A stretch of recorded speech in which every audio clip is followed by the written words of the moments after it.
mon souffle. Chers frères et sœurs en Christ, bonjour. Bienvenue à cette nouvelle édition de l'Instant Biblique, moment de partage, où nous, paroissiens de l'Église protestante unie de la Somme, partageons avec vous les versets qui nous portent et qui nous éclairent, qui nous accompagnent au quotidien. Je suis Derek, je suis très content de vous retrouver aujourd'hui. Je choisis aujourd'hui un seul verset qui se trouve dans Ecclésiaste chapitre 10. C'est le verset 10. Alors, je vais vous en lire deux versions, la version de la Bible Nouvelle Français Courant et la Louis II. Je vous lis donc Ecclésiaste 10, verset 10. « Si l'on n'aiguise pas une hache dont le fer n'a plus de tranchant, il faut davantage de force pour l'utiliser. En effet, la sagesse est l'instrument du succès. » Ça, c'est la version Bible Nouvelle Français Courant et la version Louis II. « S'il a émoussé le fer et s'il n'en a pas aiguisé le tranchant, il devra redoubler de force. Mais la sagesse a l'avantage du succès. » Alors, je suis tombé deux fois depuis lundi, en fait 2 fois lundi, sur ce verset, comme par hasard. Et il est intéressant, il y a plein de... Là, il m'apporte beaucoup de choses. La première chose à laquelle j'ai pensé en le lisant, c'est que si j'ai besoin d'un instrument, c'est pas au moment où je vais l'utiliser qu'il faut que je m'en occupe. Il est un peu tard. Si je veux pouvoir en faire bon usage tout de suite en prenant, il faut que je l'ai entretenu. Ici, par exemple, le bûcheron, s'il aiguise le tranchant de sa hache quand il est devant l'arbre, il perd du temps. S'il aiguise le tranchant de sa hache quand il est chez lui, alors au moment où il aura besoin de sa hache, elle sera efficace. Autre chose, s'il n'aiguise pas, s'il ne prend pas le temps d'aiguiser sa hache, il devra utiliser 2 fois plus d'énergie pour avoir un résultat similaire. Donc il perd de l'énergie, il se fatigue plus vite. Ça me dit que j'ai des outils qui m'ont été donnés par Dieu et que ces outils, il faut que je m'en occupe. Le jour où j'en ai besoin, il faut qu'ils soient prêts. C'est une première explication.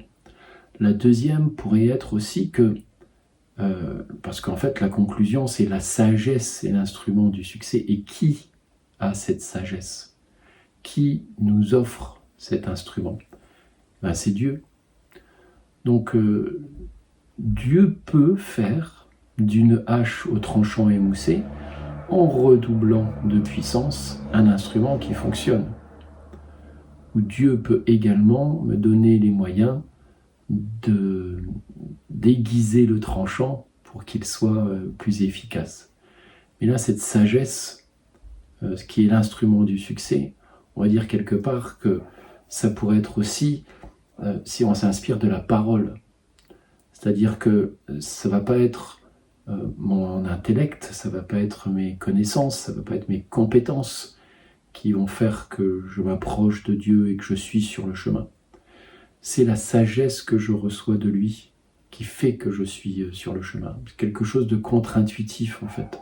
On a la sensation que plus je vais réfléchir à ces textes, plus ils vont me parler et plus je serai proche, plus la parole va infuser en moi, plus l'Esprit Saint va venir.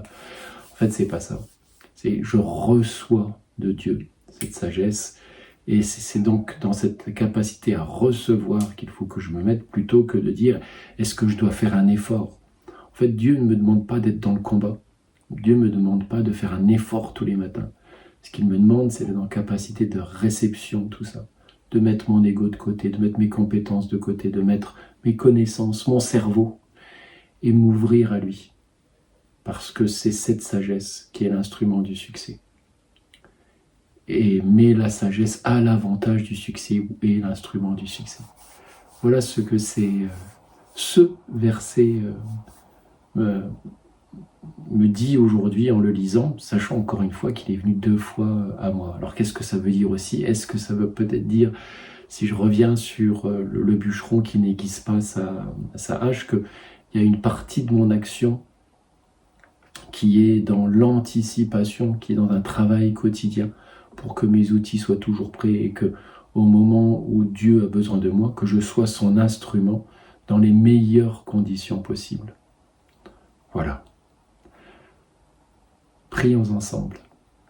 Seigneur Dieu, notre Père Tout-Puissant, merci pour ce moment de partage, merci pour ce verset, merci pour ta parole qui nous éclaire au quotidien. Merci aussi pour la sagesse que tu nous donnes, la sagesse qui vient de toi, qui nous permet d'atteindre le succès dans ce que nous entreprenons en ton nom. Alors Seigneur, donne-nous cette sagesse pour que aujourd'hui nous puissions faire des pauses, préparer notre instrument et faire en sorte que cet instrument dans tes mains soit le meilleur possible pour ta gloire et ton plan. Que ta volonté soit faite au nom puissant de ton Fils Jésus-Christ. Amen. Merci encore pour ce moment de partage. Je vous propose de nous quitter en musique, comme d'habitude. Je vais rechercher le titre « Libre de nos chaînes ». Voilà, avec de bons instruments, on peut se libérer des chaînes de façon efficace. Je vous souhaite une excellente journée, soyez bénis et à la semaine prochaine. Au revoir.